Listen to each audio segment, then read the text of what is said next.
Could the TCU Horned Frogs be a sleeper in the 2025 Big 12 college football season? Well, the schedule has officially been released, and we're going to talk about TCU's path to a potential appearance in Arlington for the Big 12 title. And we're going to do that with a very special guest on this episode, which is brought to you by BetUS Online and our good friends over at Cats, Cantor, Stone Street, and Buckner. And we're going to have that conversation right after this word from one of those sponsors. Since 1931, the attorneys at Cats, Cantor, Stone Street, and Buckner have been the voice for victims who have suffered serious injury or death. They have a fierce passion for truth and justice and a sincere compassion for those who have been wronged by others. Whether you have been in a car accident or fighting with an insurance company, or you or a loved one has suffered serious injury or death due to medical negligence, we will ensure your voice is heard loud and clear. Cats, Cantor, Stone Street, and Buckner will ensure there is justice for all West Virginians because we are your lawyer, your voice. Visit us at yourlawyeryourvoice.com. What is up, and welcome into this Big 12 Spotlight edition of Couz's Corner. Thank you for joining the show. I'm here to serve you up another shot of top-shelf college football news and analysis, and in this episode, I'm actually going to be joined by a special guest, and we're going to talk about the TCU Horned Frogs, and that special guest is none other than Mr. Clint Foster. Clint, how you doing, man? I'm doing fantastic, Couz. Always good to be on the airwaves with you, my friend. Absolutely. Always good to have you on, brother, and also enjoy one of the few times I've been on your show as well. Real quick, speaking of that, before we get into the meat and potatoes of the show, go ahead and explain to everybody where they can find you and your work. Yeah, sure. Plug right off the bat. So you got my Twitter handle right there below my name at Clint_Foster55. Lately, it's been a lot of tweeting through the pain of one of the worst trades in all of sports history, losing Luka Doncic from my Dallas Mavs. I mean, this is a college football show, so we don't have to talk about that, but you can get my TCU and other thoughts there. And then I got a show actually tonight. We do Tuesday nights at Big 12 VOCFB. That's the biggest 12, my Big 12 themed show. And then also my personal YouTube channel you see running across the bottom of the screen there at Clint Foster Comedy.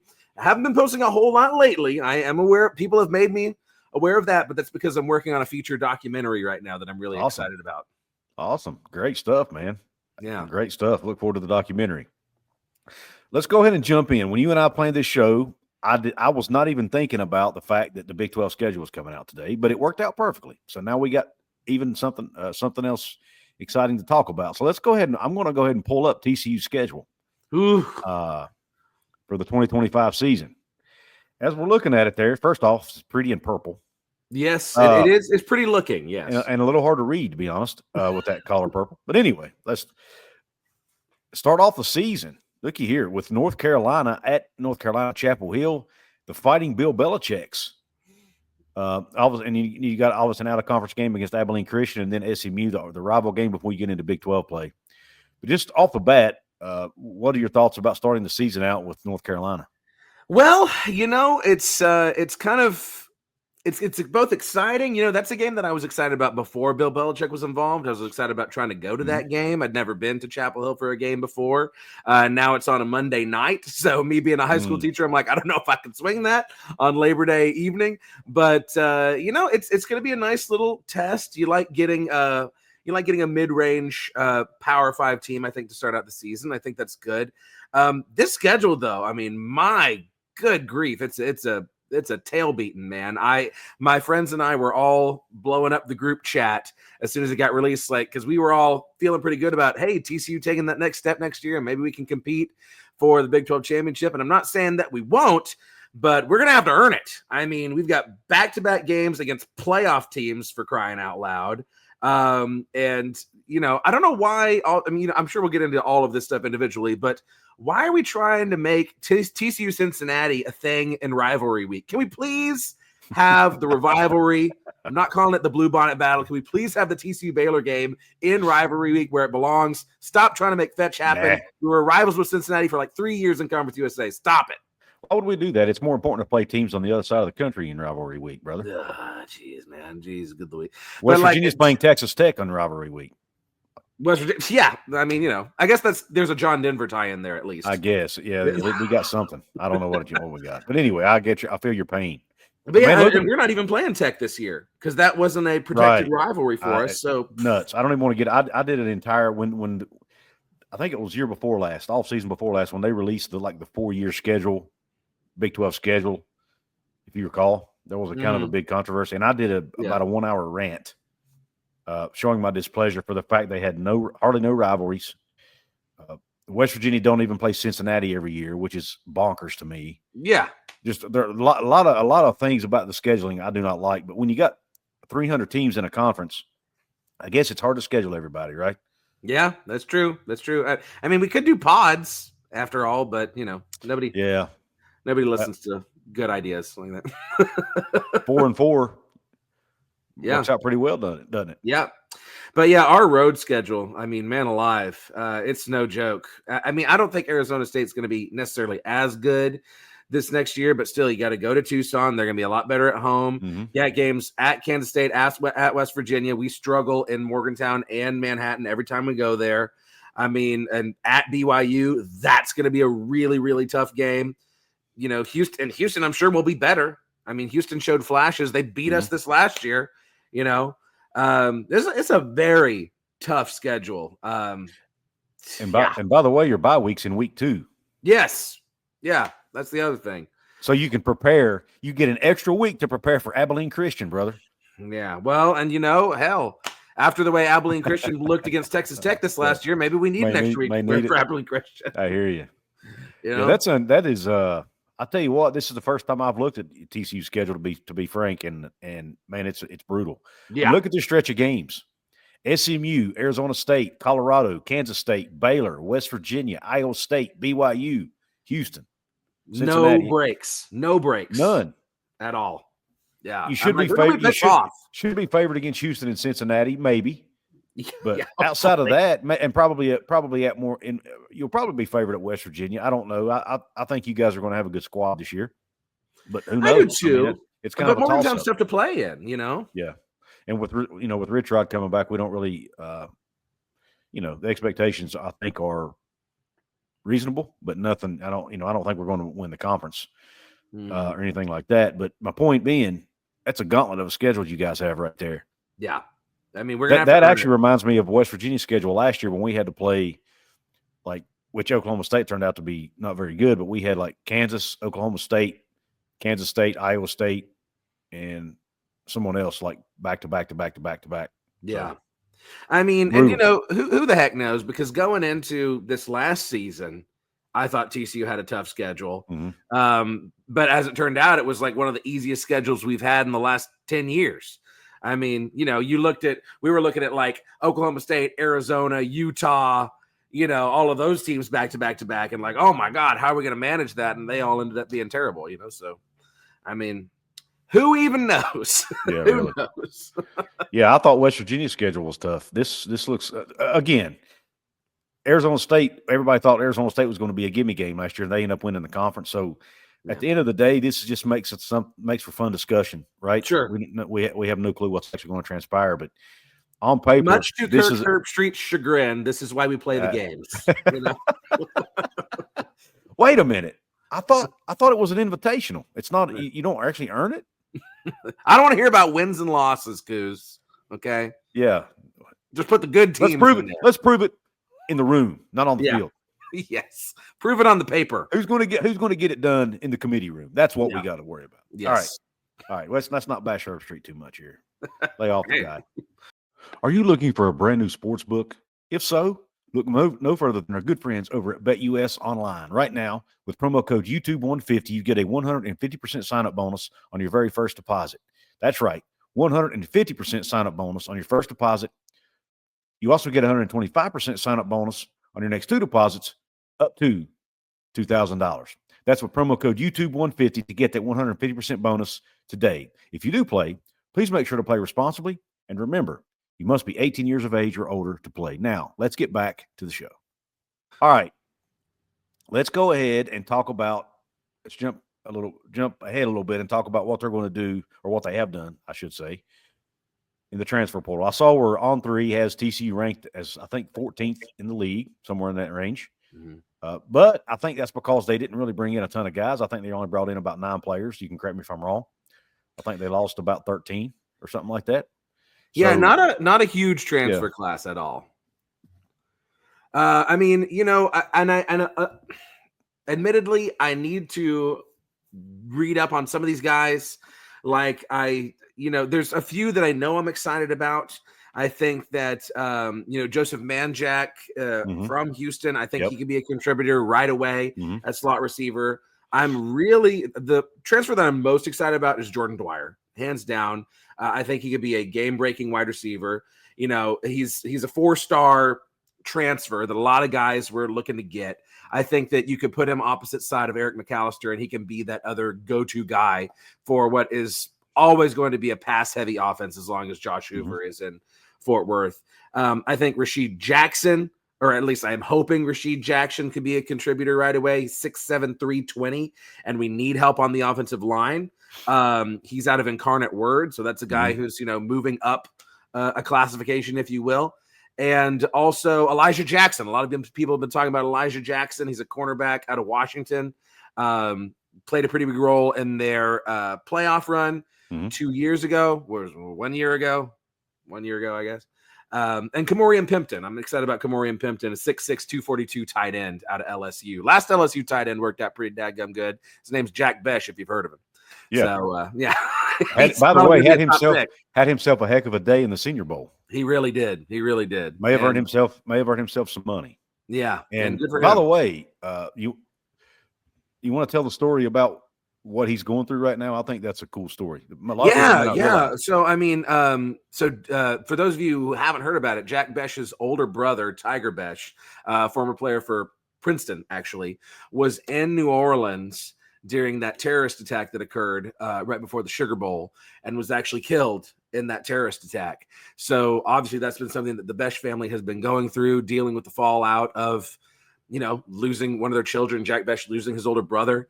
And I can only imagine what that has been like to lose him in such a sudden and violent fashion.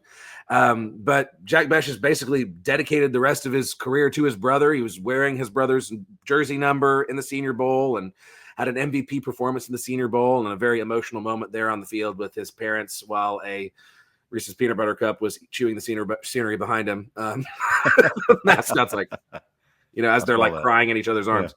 But anyway, Jack Besh, I mean, he was Biletnikoff level at TCU in his senior year, truly, until he got hurt. And I think he could have a very good pro career ahead of him that he's now dedicated to his brother. Yeah. Yes, and he's trying to deal with that. And meanwhile, he's trying to get ready for the Senior Bowl, trying to improve his draft stock. So I'm sure it's a tough time for him. Josh Hoover's coming back, right? You guys excited about that? Yeah, Josh Hoover will be a junior. Of course, with COVID years, who the hell knows how much eligibility anybody has anymore. But he will be back. Job is his. In fact, Haas Haney, who was the only guy who was pushing him, who's a star out of Aledo, just west of Fort Worth, he has actually now transferred to Oklahoma State. So it is 100% Hoover's quarterback room. We have another TCU legacy, Adam Schobel. Adam Schobel, who's coming in from high school after winning a state title, who will be in the new quarterback waiting in the wings. For those of you who maybe are Buffalo Bills fans, his uncle was a all-pro defensive end for the Bills. His dad played for the Cincinnati Bengals. So actually that might be a little closer to home for a lot of West Virginia fans as a tight end. All of them TCU. All the Schobels are TCU people. But Josh Hoover, another year under his belt, and that's a great kid. Really high leadership intangibles and really good little arm on him. So, I mean, I think there's a lot of talent at the skill positions at TCU. Okay. I think defense is going to take a step forward. We're really going to go as far as our offensive line is going to take us. And you can say that about most teams, right? But how well this offensive line gels, especially now without James Brockermeyer, our center, he got lured away by Miami in a boatload of cash. So how this new offensive line gels together and performs, that's going to determine whether or not we're able to tackle that gauntlet. Do they have obviously they lost Brockermeyer, but do they have a lot of other pieces returning on that offensive line? A lot of pieces returning. Let me think about it. So Colton Deary, I'm sure will move over to center. We're getting one of our guards who was injured all last year. We'll be getting him back. He was the San Diego State transfer whose name is escaping me at the moment. And So there's 2 tackles that were getting some playing time last year, but weren't really true starters. Mm-hmm. Ben Taylor Whitfield and Ryan Hughes. We're expecting them to obviously step into full-time roles, and maybe this guy Rashid Jackson, maybe he can step in and contribute. I mean, I love that frame, 6'7" through 320. Like you can't teach size.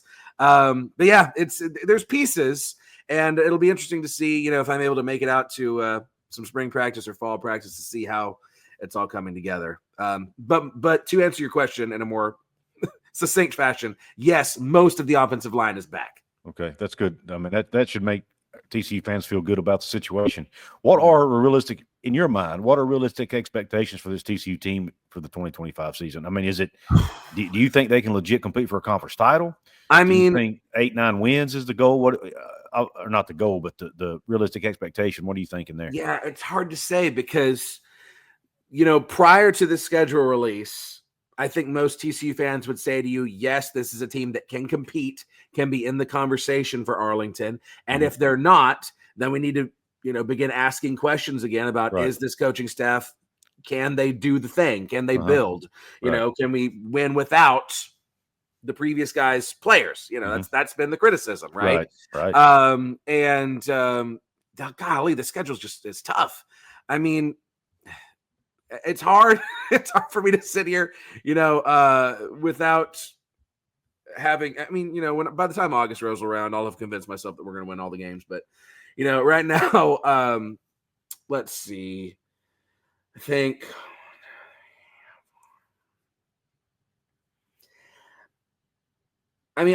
if you win less than 8, I think that TCU fans are going to be asking questions. Yeah, right. Fair. It's a tough schedule, but like it's put up or shut up time. Yeah, I get it. And we're in a Power 5 conference. Like you gotta. I think that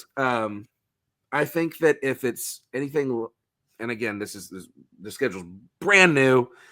Need some more time to marinate on it. But my gut feeling tells me if this team wins anything less than 10 games, you're going to have a lot of upset people in Fort Worth.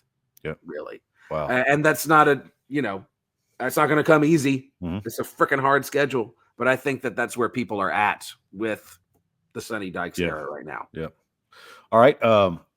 One last question, and then Clint, for you on the football thing, and that is running back position. That was a position that TCU kind of struggled with last year. What kind of struggled? I mean, they had a wide receiver playing the position, so yes. What's the plan there this year? Well, you got younger guys who are going to have to be the bell cows now, right? And Jeremy Payne is the guy who showed some great flashes last year. Nate Palmer, I believe is his name, was a true freshman this last year. He had a great bowl game. So I think it's going to be Palmer and Payne are going to be your 1-2 punch back there. 2 very fast, evasive guys. Mm-hmm. We don't really have that thunder to go with the lightning as far as I am aware right now on the roster. Maybe he'll show his head, in fall camp and spring camp. We did get a transfer in from UT San Antonio, Kavorian Barnes, but one of my coworkers who's a UTSA grad doesn't really consider him too much to write home about, to be frank. Right. So I really think it's going to be the Payne and Palmer show. And, maybe they're able to – maybe they got a little bit better vision, a little bit more aggressive running style. They certainly had more – they were more effective running the ball than Cam Ward was last year, right? And we weren't able to run the ball essentially at all until we started putting Savion Williams back there in what we call Wild Frog, the former Wildcat formation. Hopefully we take a step forward. It's 2 young guys that a lot of TCU fans are excited about. Yep, good deal. All right, well, one last time, let everybody know where to find you and your work. Yeah, at Clint_Foster55 on Twitter or X, whatever floats your boat. At Big 12 VOCFB, that's on Tuesday nights for the Biggest 12, my Big 12 live show, and then my personal YouTube channel at Clint Foster Comedy. That's where you're going to find all my sketches and funny stuff, and eventually that documentary in August. Awesome. Well, Clint, thanks for coming on the show, brother, and we look forward to doing this again. Everybody make sure to like, share, comment, subscribe, do all the things we YouTubers like you to do. Please don't forget my sponsors, Cats, Kenner, Stone Street, and Buckner, and BetUS Online. We thank you for tuning into the show. Have a top shelf day, and Q Country Roads.